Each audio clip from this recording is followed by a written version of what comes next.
Cristina, lovely to meet you, and thank you for taking time to talk to us. Thank you, Jeff. Thank you for having me.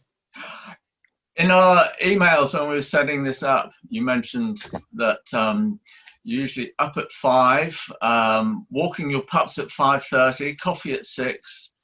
I mean, that's a bit nice, really. It's a nice way to start a day. Where exactly are you? I'm in Freeport, Grand Bahama, in the Bahamas. And I've been here for 27 years. Ah, lovely. It sounds, well, I know it well, but yeah. How are you doing there with COVID and everything? With COVID, we're actually doing great. We have maybe 1 case per week. We went through some major restrictions from the government. I mean, absolutely brutal ones. I kind of like chuckle when I hear people complaining about, oh, I can't believe I have to wear the mask outside, and compared to what our government did. But they then instituted rules for people to come in.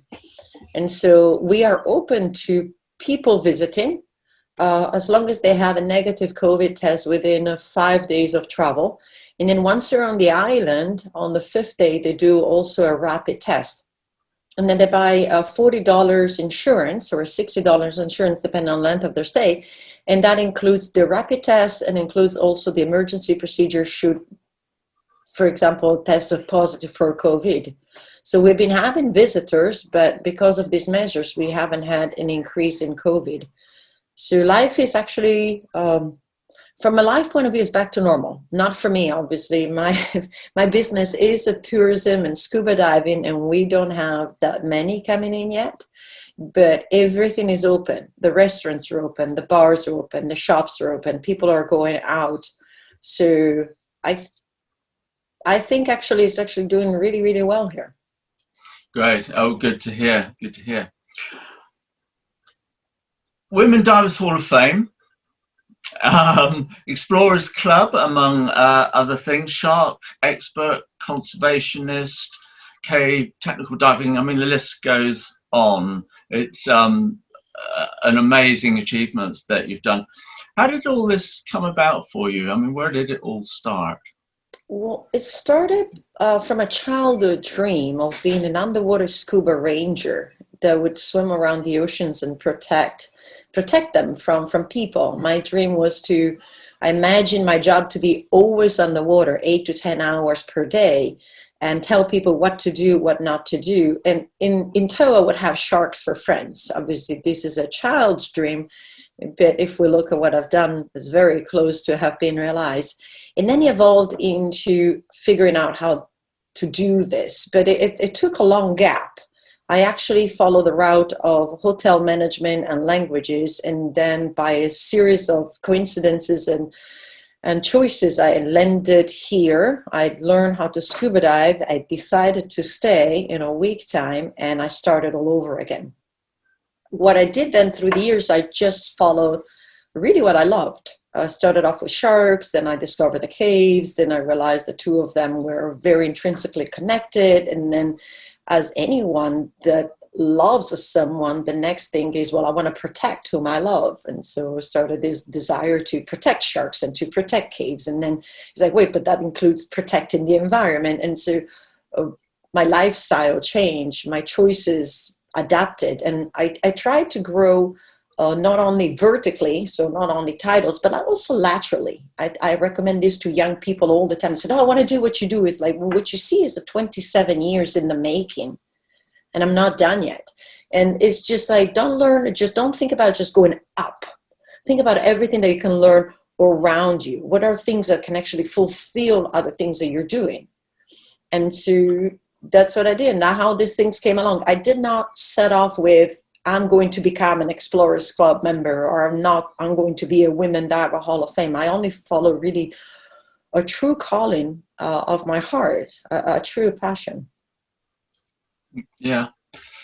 With younger people in mind and education, I mean, a lot of people through the generations now, the younger ones, don't really know what's missing. I mean, they've never witnessed or seen it. how do you overcome that in your teachings, and what kind of responses do you get from younger people? Well, the most asked question that I receive is how to do what you do.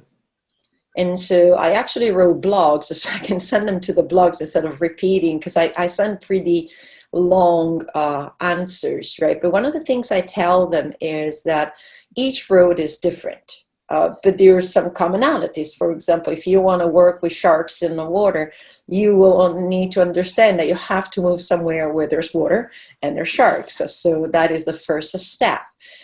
If you want to work in the water, the second step is usually you want to become a scuba diver. So I try to fill in the gaps in what to look for, but I want them to look for themselves. And then I also try to give them ideas and say, hey, listen, helping sharks is not just doing what I do.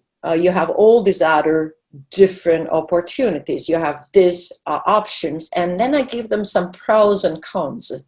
Obviously, some from experience, or some from experience watching some of my colleagues or some of my friends. I have a vast connection in this world, and we're not all doing the same job. So I know scientists, I know PhDs, I know nonprofit people that run their own nonprofits, and I know all the good and the bad. And unfortunately, I think in our social media world, and then this I think is a disadvantage for the young people, is we see the tip of the iceberg. I call it the tip of the iceberg. Everybody posts, me included, on Instagram, on Facebook. Oh, I'm out doing this research, or I'm out doing this work. But we don't tend to post, yes, I wake up at 5 o'clock in the morning, so that by 6 I can actually be on my computer working, so that by 8 I can be out of the door to be able to do this. And then when I come home at 5 p.m., I'm on my computer again, finishing the data that I collected till 7, 8, 9 p.m., whenever is the time to go to bed. And so I try to tell them, give them these kind of like wider views. And hopefully that triggers interest. I want them to do their research for themselves, though, because at the end of the day, it's not my place to tell them, oh, you should do this, or you should study that. I try to explain that it doesn't come in one day, 1 year, and sometimes it doesn't even come in 10 years. It's a method of application, of repetition. And I tell them also some of the things I think our society sometimes fails us as young people. I went through them. When are you going to get a real job? When are you going to stop playing with sharks? My favorite was, when are you going to settle down? And I used to tell people when they asked me these questions, I was like, listen, I've been on this island for, at the time, 12 or 15 years.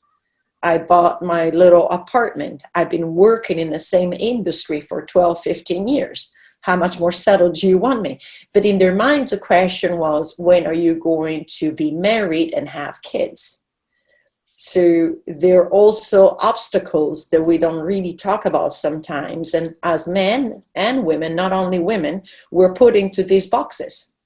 And we have this list of expectations. A lot of women say, oh, it's all about women. I'm like, no, men have the same thing. They're expected to have a job that earns them a lot of money. They're expected to be able to create a family, to provide for the family, to have this 9-to-5 job. And when they choose something else, they become a little bit of a bum, or a beach bum, or a drifter. And so I tell them, I said, you will have also those psychological obstacles against you. It's like, you need to decide what is the price to pay. There's a price to pay for everyone. We'll pay a price. Is it worth your investment or not? Maybe you'll pay for a little while, and then at a certain point in your life, you decide, well, this is not for me anymore. And then you change. Yeah, absolutely. I mean, everything you said just resonates with me totally. It's my whole career has been stepping out of those boxes that people try and put you in, and they delight in keeping you in them because they know it's safe then. And oh, no, I hate those boxes. It's yeah.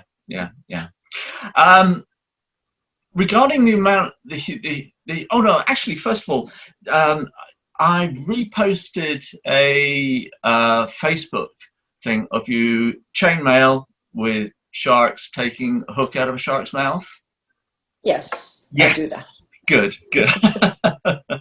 For one split second there, I wasn't sure it was you, and I thought, no, of course it is. Don't be silly. I was intrigued to find that I had some responses that said marine animals shouldn't be touched in any circumstances. It was extraordinary. But anyway, what would you say to that?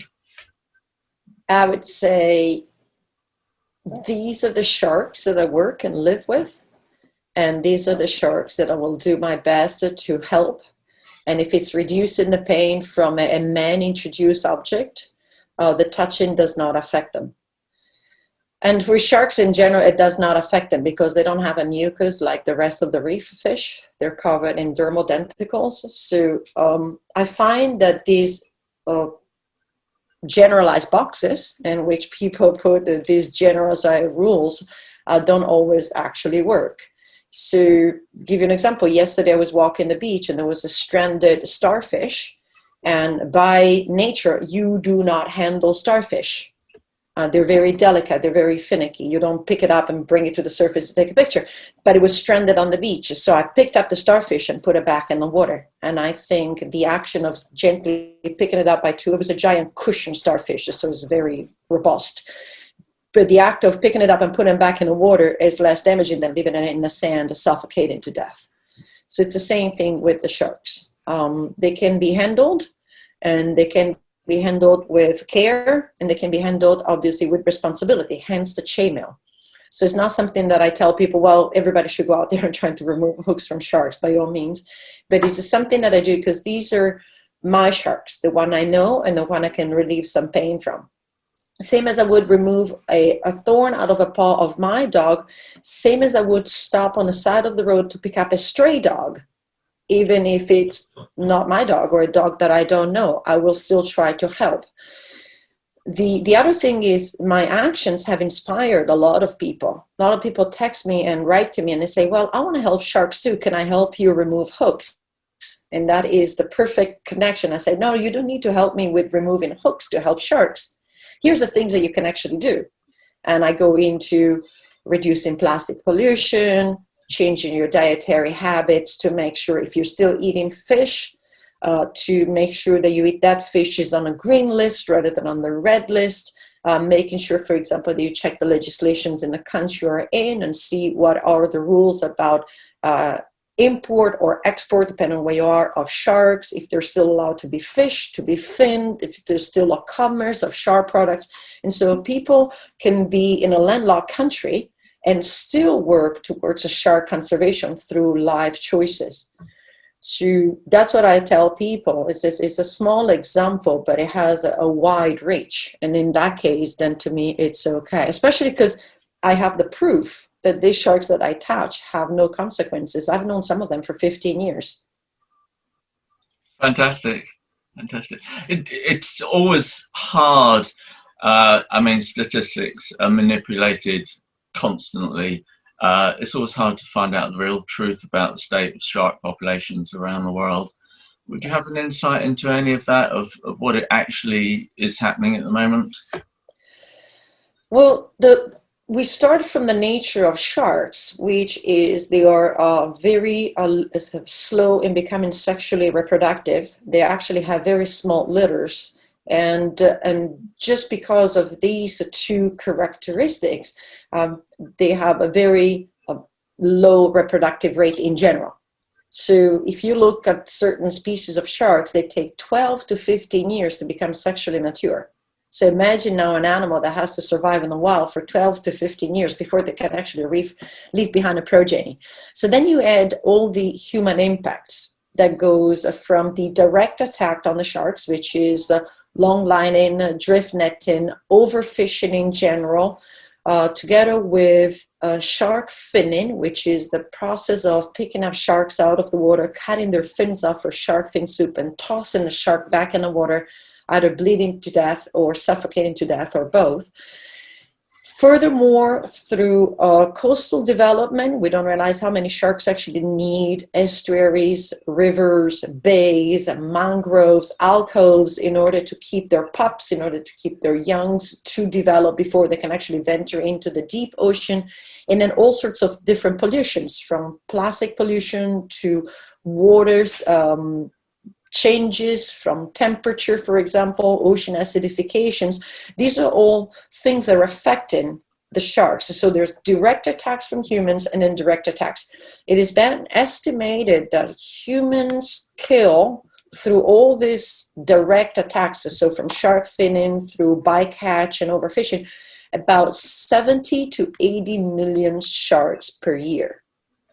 So combined with how slow sharks are in reproducing and becoming active, that shows that there is a decline. There's a lot of species that are threatened, near threatened, and on the IUCN list. So their outlook is not good. No, no. And one occasionally sees, you know, some good news projects or things happening with sharks but it's on a very small scale compared to the overall picture. And that kind of applies through to our entire marine world as well. And it was interesting you talking about fish eating, which is the pet subject of mine. It seems to me that commercially, even if you get, you know, species that are on a green list or sustainable list, it's not really a true representation. It's just really a species that's kept on the knife edge of commercial extinction. And I don't find that positive at all. So I always try and encourage people not to try and give up fish totally, even if it's for a couple of years. Do you still eat fish, or what do you tell people? I don't eat fish. I don't tell people anything because I live in a fishing country, and I live in a country that still has people that rely strictly on fishing in order to survive. And there are countries out there where people have to rely on fishing in order to survive. But as first world countries, or people that have the possibility of changing their dietary options, I have made my choices of not eating fish. If possible, I think people should give it a break. The other one is fish need a respite seasonally, and the respite totally. But I don't tell people what to do. I just give information, and I hope some of us will go towards the right direction in that. But like I said, I also lived in communities like Vietnam, for example, or I've been in India, and I've been in other places where their relationship with fishing is so intrinsically connected. It's not my place nor my right to say, oh, you should stop eating fish or you should stop fishing. Hopefully with time there will be a change and an alternative, but not for some of these communities, not yet. In no, that indeed. case, Indeed, absolutely. Doesn't it all come down again then to, as everything, education really, so people can make an informed choice? yes, and there's a difference, I think, between a trawler with a vast drift net and the Bahamian guys that goes out with a fishing line wrapped around his hand and picks up a couple of yellowtails for dinners. There's very much a different impact as well into what they're fishing and how they're fishing.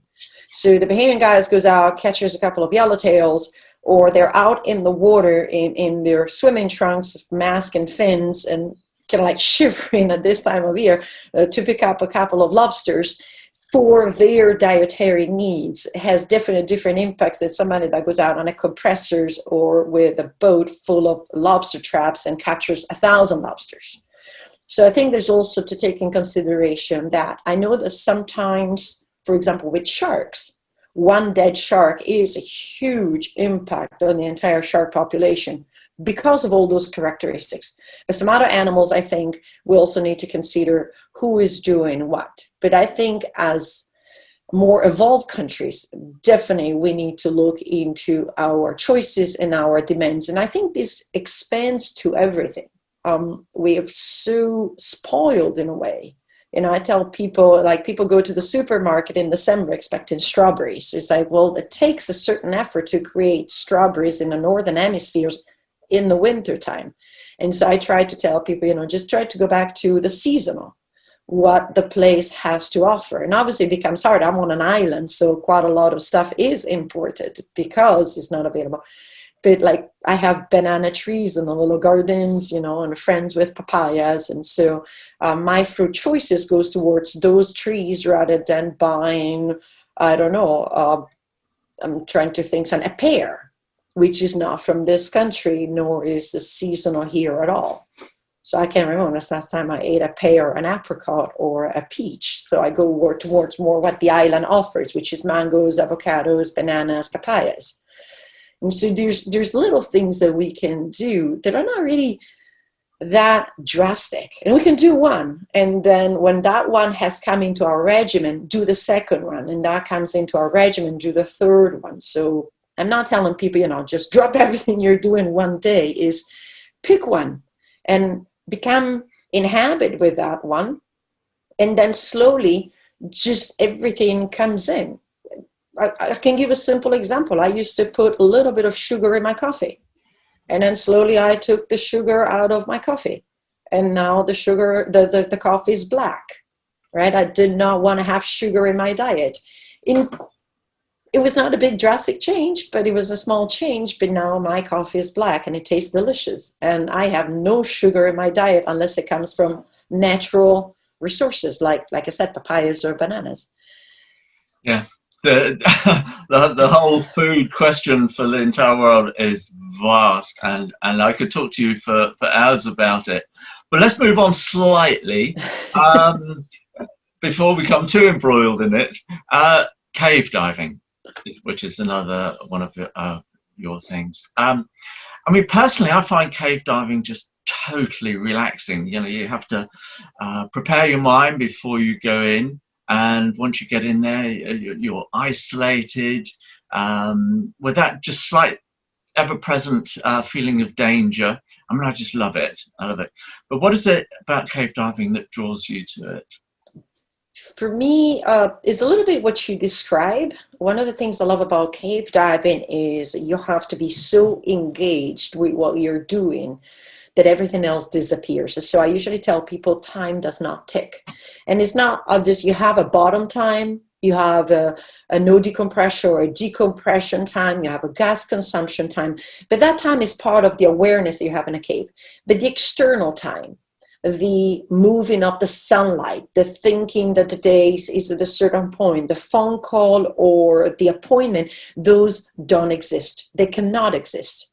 So cave diving is very much living in the now, in that moment, and be overall present and completely globally aware of everything that's happening to you, to your body, and to your environment in that specific moment. And then for me, cave diving is like, I always tell people, I imagine myself being in a library. I love libraries. And being able to pick like a giant book, like one of those big ancient books, and just opening it up. Like I imagine myself opening it, and inside it is this geological history of our planet. And it's all engraved in the rocks. And as you cave dive, you can feel it, you can read it. Sometimes I can hear it, because some of these caves were dry before, so I can hear the dripping of the water and imagine, oh, this formation formed this way, but then something happened and swept the rocks underneath. But why this happened, and why are these sedimentations? And you can read all of this and collect this data, which then I personally then use for conservation and say, hey, look, this is what's happening underneath, but he's affected by this, and he's affected by this, and he's affected by that. And it brings it all together into understanding really what are we doing to our planet from within. It's to me is the best medical checkup of our planet. It's really from within. It's like a doctor being able to swim through your veins in a little machine and figuring out, it's like a swim by, your fat cells or your cholesterol cells, and go, oh, wow, there's a lot of cholesterol cells down your bloodstream.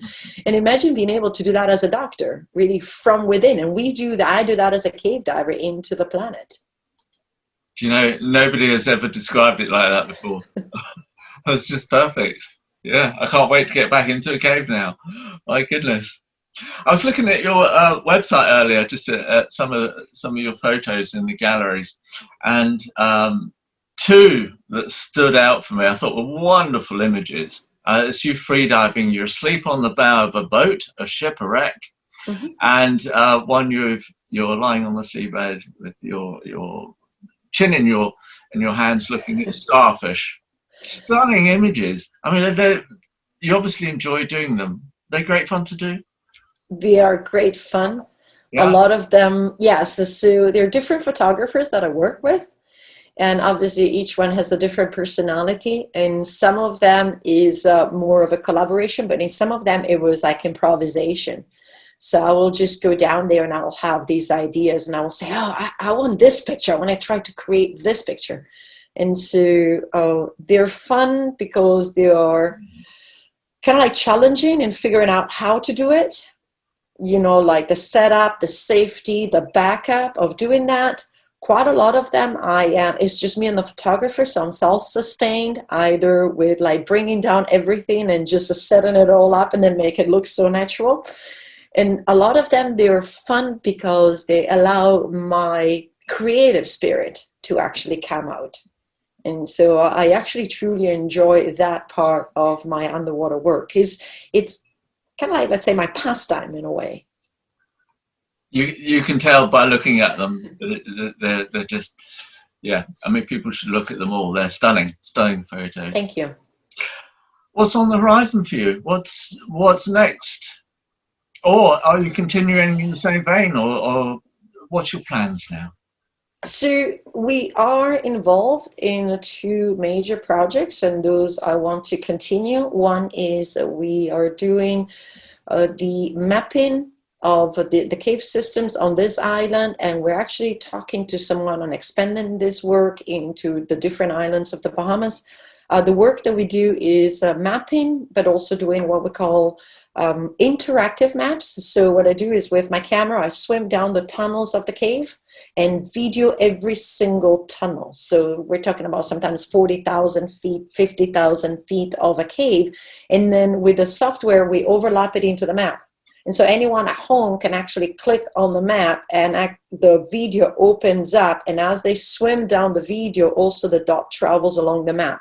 Also, the map then is overlapped with Google Earth, so not only you can see what's below you, but where you are specifically. So we're working on that. I'm learning right now photogrammetry of caves. Photogrammetry meaning the assembling of thousands and thousands of pictures to do a 3D image of some of the artifacts that were found in the caves. So that is a project that we continue to go. And actually after this one, this morning, we're going back to a project from 2012 where I connected a land hole with an ocean blue hole. And now that we're in rebreathers and have more advanced technology, almost 10 years later, I said, I want to tackle this project and push the boundaries of our exploration and our mapping. This is to create a database so that when somebody says, well, I want to develop something here, right? Somebody knows maybe the entrance is here, but they don't realize the cave extends 6 miles down the line. And so somebody could come in and say, I want to develop this beach resort. And we could say, wait, because your beach resort actually is connected to the cave and creates these issues. The other one is we are photogrammetry in a different method, the sharks. So we're measuring sharks through laser beams and collecting data and have this database of all the sharks present in different areas on this island. And then also measuring the difference between the same species in different areas, the sizes, why. And this summer we hope to satellite tag a couple of them to figure it out where they go to reproduce and to mate. Because the sharks are protected in the Bahamas. We obtained that in 2011. But protecting sharks, we need to protect their environment. So I also want to see where are they going to leave their babies? Do we need to protect that area? So those are ongoing. On the horizon, I don't know.